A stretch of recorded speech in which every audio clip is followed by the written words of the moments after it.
Israeli forces demolished the home on Wednesday of a Palestinian, who fatally stabbed 3 Jewish residents of a nearby settlement, as tensions soared last month over Jerusalem's Al-Aqsa mosque compound.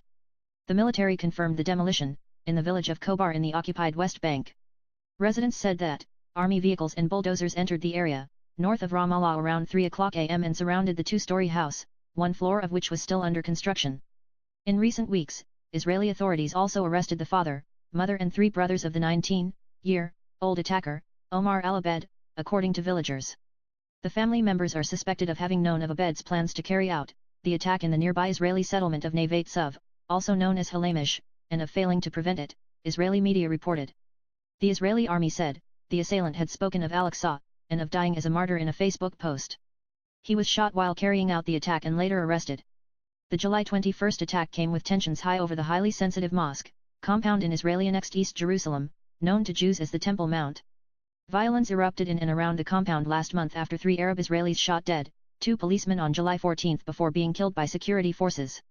Israel responded to the July 14 deadly shootings by installing metal detectors at the entrance to the holy site, used as a staging point for the attack.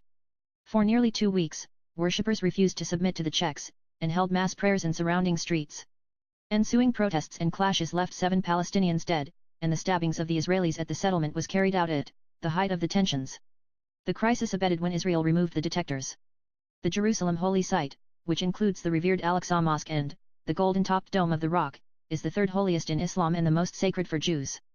Central to the Israeli-Palestinian conflict, the compound is located in East Jerusalem, occupied by Israel in 1967 and later annexed in, a move never recognized by the international community. Palestinians fear Israel will gradually seek to assert further control over it, though Prime Minister Benjamin Netanyahu has said repeatedly, he is committed to the status quo. Israel regularly demolishes the homes of Palestinian attackers, calling it a deterrent against future violence. However, human rights groups say it amounts to collective punishment, with family members forced to suffer for the acts of relatives.